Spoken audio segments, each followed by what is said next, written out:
We are in Judges chapter number 16. This is lesson number 30 in this series.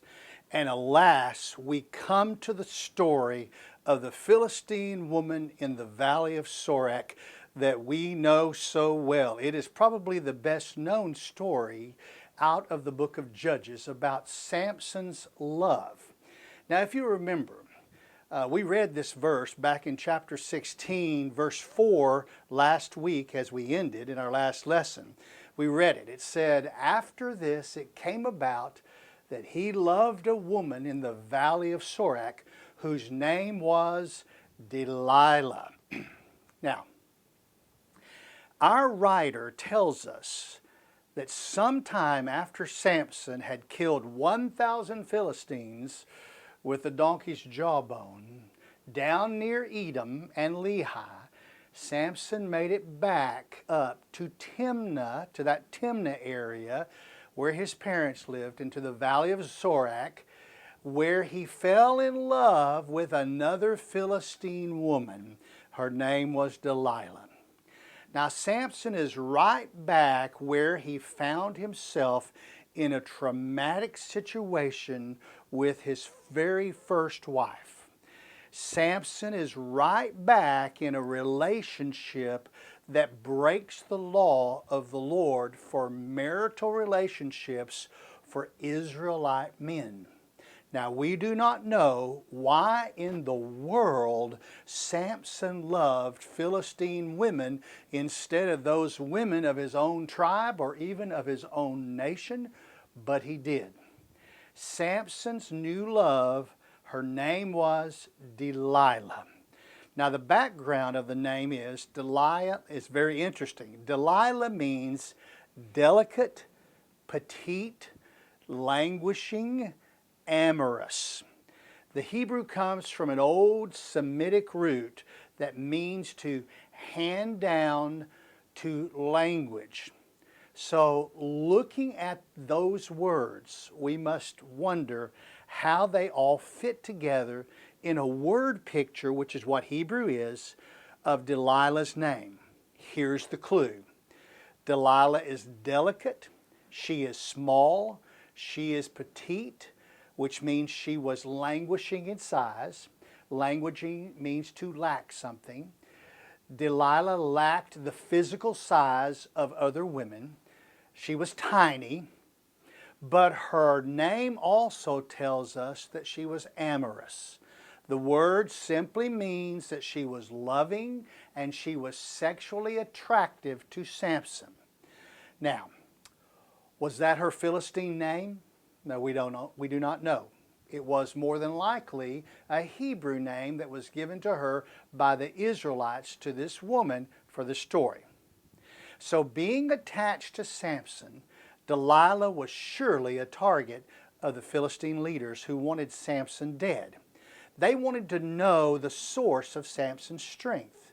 And so they offered her, remember, get this, 1,100 pieces of silver to draw the knowledge of the source of Samson's strength out of him. Chapter 16, verse number 5. The lords of the Philistines came up to her and said to her, "Entice him, and see where his great strength lies, and how we may overpower him, that we may blind him to afflict him. Then we will each give you 1,100 pieces of silver." Okay, so we have to wonder if Samson was married to Delilah or not. The scripture had never given us the answer to that question. It's never given us that answer. And be that as it may, she was in a close, intimate relationship with Samson, yet the Philistines still felt comfortable enough to go to Delilah, and they sought to bribe her to be unfaithful to Samson. One day, long in the future of this story, the Lord will say this: "The love of money is the root of all sorts of evil." And it is. There are very few people in this world who cannot be bought with money. I cannot. Money does not tempt me at all. I have been offered great sums of money in what I call confidential hush money contracts to keep me from telling anything that I know, and I have never agreed to sign one.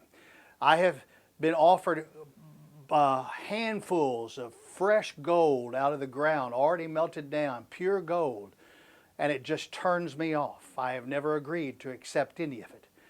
I have made many people extremely mad at me because I could not be paid off to keep their sinful, evil deeds secret.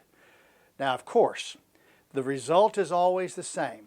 Because I would not accept such evil deals, those people crafted all sorts of fabricated lies and half-truths to cover up their sins. The only reason for a confidentiality agreement, which is basically a hush money contract, is to cover up known evil sin on their part. For those of us with integrity, we will not be a part of it. But it is true about money. It is always used to tempt people to do wrong. Such was the case in this passage with Delilah. Let us talk about the 1,100 pieces of silver. Each piece of silver was a shekel.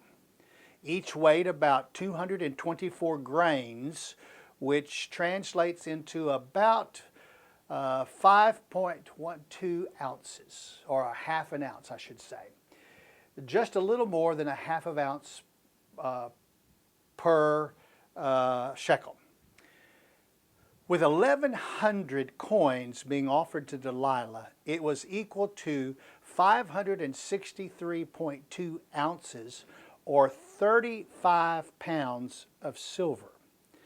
A talent of silver in the Bible weighed about 75 pounds of silver.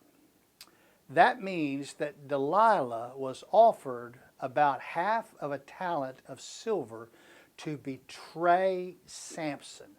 But wait, we must not stop there. Remember, the verse says, the lords of the Philistines came up to her and said, then we will each give you 1,100 pieces of silver.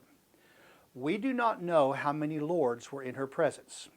However, each lord was going to give Delilah half a talent to betray Samson. If there were 2 lords, she would get a full talent, or 2,200 pieces of silver. If there were 4 lords, she would get 2 talents, or 4,400 pieces of silver. The talent was the largest and the heaviest denomination of money in the Bible. We cannot determine the value of a half talent of silver because we do not have any information to compare the value to. We could convert the talent into denarius mentioned in the Bible, but the denarius coin was not going to be invented until 211 BC in the Roman Empire. We're 1,000 years before that now. We can't compare it to anything. Well, because all values are relative due to inflation through the years and centuries, all we can do is to convert to the value of a half a talent of silver in today's economy and compare it to our lifestyle, which is far better than that in the days of Samson. Today, in 2021, the value of 563.2 ounces of silver would be worth $13,195. Very few people make that amount of money in a month. The average yearly wage of a family with one working spouse today in 2021 is still only $42,000 a year. That means that a half a talent of silver would equal 4 months' wages today. I can hardly believe that anyone made a half a talent of silver in 4 months in Samson's days. Be that as it may, Delilah was going to be given half a talent of silver from each lord, not just one. She would be a wealthy woman. And as we know, it was a temptation she could not dismiss. Delilah accepted the bribe and begged for the source of conquering Samson's strength. The answer was fresh cords, Samson said. Tie me up with fresh cords. Verse 6. So Delilah said to Samson, please tell me where your great strength is and how you may be bound to afflict you. Samson said to her, if they bind me with 7 fresh cords that have not been dried, then I will become weak and be like any other man. Then the lords of the Philistines brought up to her 7 fresh cords that had not been dried, and she bound him with them. Now she had men lying in wait in an inner room, and she said to him, the Philistines are upon you, Samson. But he snapped the cords as a string of tow snaps when it touches a fire. So his strength was not discovered. Samson had not been honest with Delilah. He surely thought that it was a game of some sort. We do not know if Samson ever knew that the men were lying in wait in the other room. We just don't know. Delilah knew, but we don't know if Samson knew or not. It surely did not happen on the same night, but Delilah did not give up. She asked again. The answer was new ropes this time. Verse number 10. Then Delilah said to Samson, behold, you have deceived me and told me lies. Now please, tell me how you may be bound. And he said to her, if they bind me tightly with new ropes which have not been used, then I will become weak and be like any other man. So Delilah took new ropes and bound him with them and said to him, the Philistines are upon you, Samson. For the men were lying in wait in the inner room. But he snapped the ropes from his arms like a thread. Once again, Samson had played along with Delilah, and the new ropes did not hold him. We still do not know if Samson knew about the men who were lying in wait in the other room. Now for the third time, Delilah begged Samson for the truth. The answer was 7 woven locks in verse number 13. Then Delilah said to Samson, up to now you have deceived me and told me lies. Tell me how you may be bound. And he said to her, if you weave the 7 locks of my hair with the web. And she fastened it with the pin and said to him, the Philistines are upon you, Samson. But he awoke from his sleep and pulled out the pins of the loom and the web. Now you will notice that I struck a line through the last part of verse number 13 and the first part of verse 14. You will see that the marked through lines begin with a bracket and end with a bracket. Now in the New American Standard Version, the committee marked this passage this way to let us know that this information is not found in the oldest and most reliable copies of the Hebrew manuscripts to date. Such issues are rare in the Old Testament. The original writing was of the Byzantine manuscripts originally that were used to translate the Old Testament into other languages, and they included these marked out passages. However, when the Alexandrian manuscripts, much older by 1,000 years than the Byzantine manuscripts were found, they do not contain these passages that are struck out. So we're going to ignore the marked through sections of this for this reason, because they're not in the oldest and most reliable copies of the Bible. Samson's hair woven in the web did not hold him down. This time the men were not lying in wait. I want you to notice that, at least not according to the writer's story. Finally, Delilah will use the love word to obtain the secret. Samson did tell her about his Nazirite secret. Verse number 15. Then she said to him, How can you say, I love you, when your heart is not with me? You have deceived me these 3 times and have not told me where your great strength is. It came about when she pressed him daily with her words and urged him, that his soul was annoyed to death. So he told her all that was in his heart and said to her, a razor has never come on my head, for I have been a Nazarite to God from my mother's womb. If I am shaved, then my strength will leave me, and I will become weak and be like any other man. When Delilah saw that he had told her all that was in his heart, she sent and called the lords of the Philistines, saying, come up once more, for he has told me all that is in his heart. Thus we learn that Delilah begged him for many days for the answer, and for some reason. Delilah believed Samson this time, and she was willing to risk exposing Samson to someone who could cut his hair. She told the Philistines to come one more time.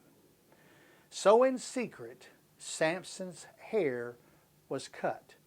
Verse 18b.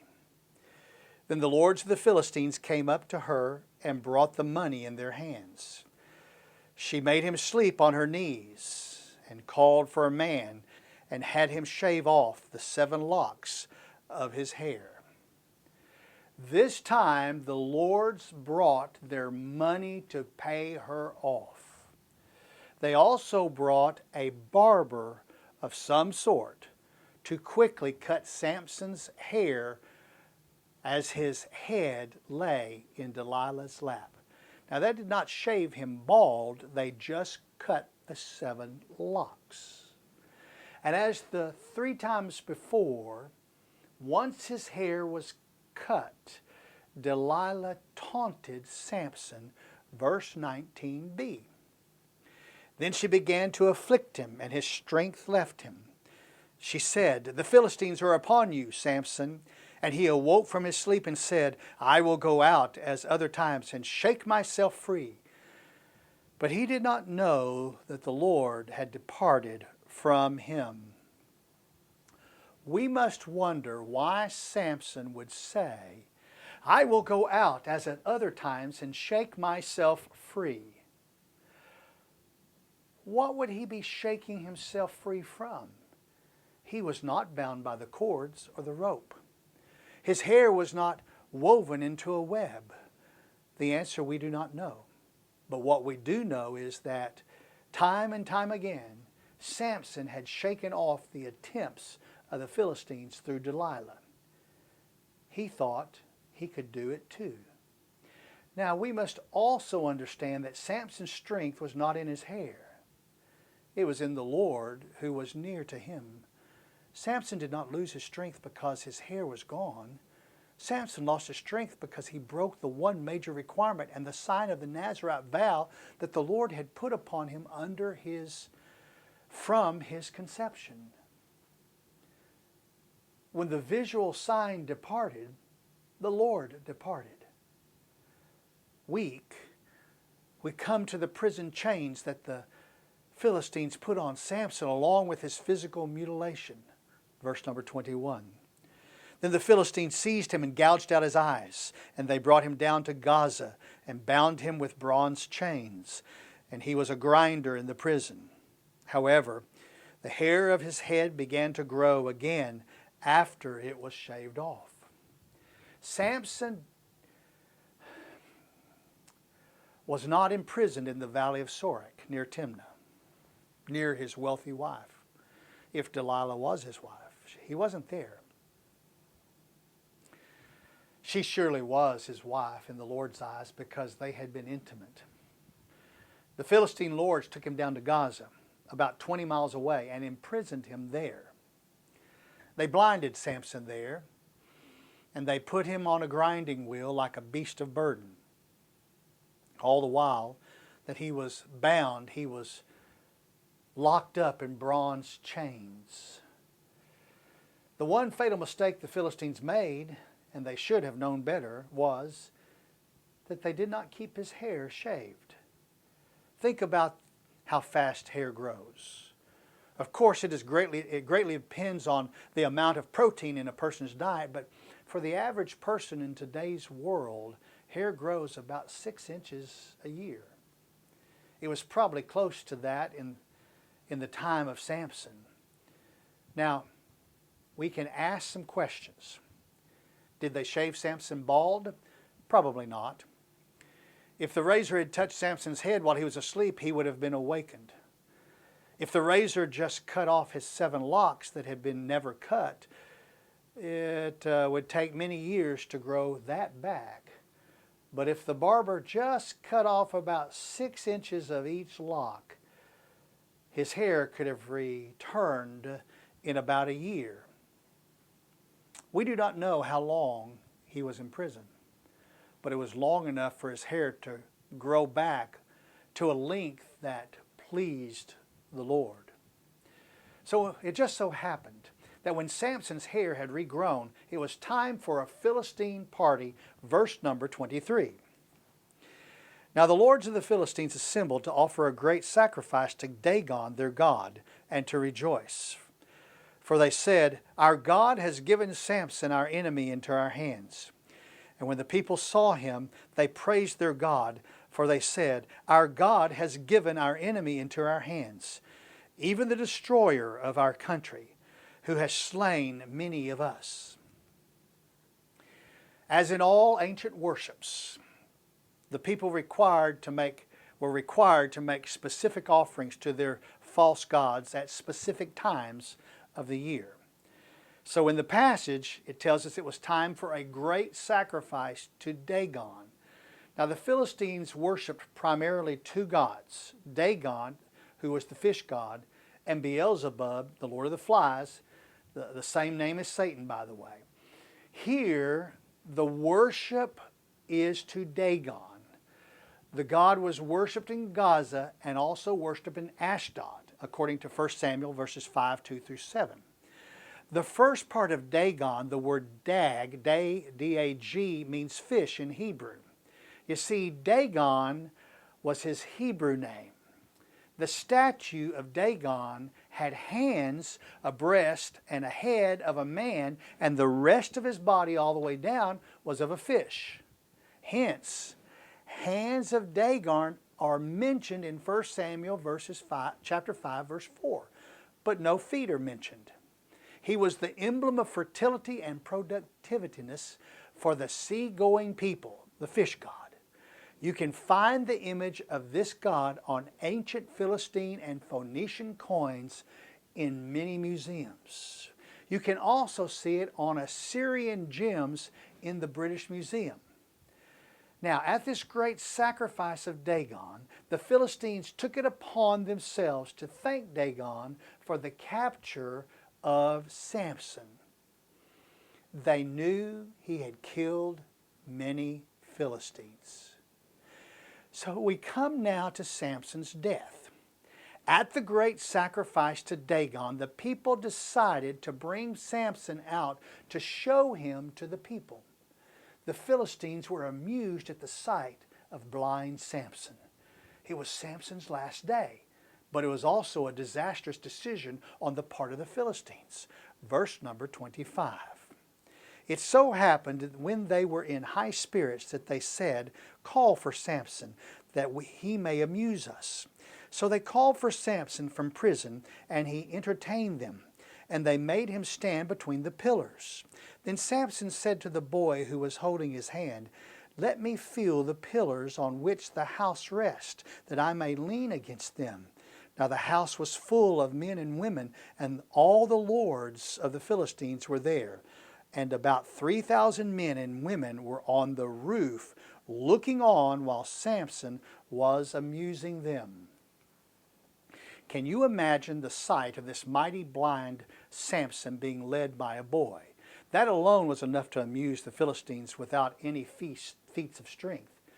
We do not know if Samson really did anything to amuse the Philistines except being led by this little boy.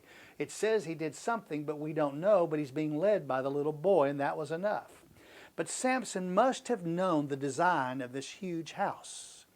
Any house that could hold 3,000 men and women on the roof had to be huge. In the construction of that day and after that day for many centuries, rooftop plazas were supported by rows and rows and rows of columns of pillars below.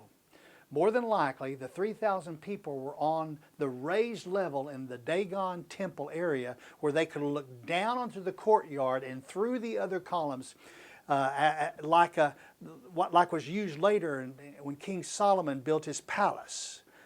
Once Samson could feel the columns, he could find his way to the main key columns that held the whole complex together. So once Samson found his place with his hands on the right exact two columns, he could make his last request. Verse 28. Then Samson called to the Lord and said, O Lord God, please remember me and please strengthen me just this time. O God, that I may at once be avenged of the Philistines for my two eyes. Samson grasped the middle pillars on which the house rested and braced himself against them, the one with his right hand and the other with his left. And Samson said, Let me die with the Philistines. And he bent with all his might so that the house fell on the lords and all the people who were in it. So the dead whom he killed at his death were more than those whom he killed in his life.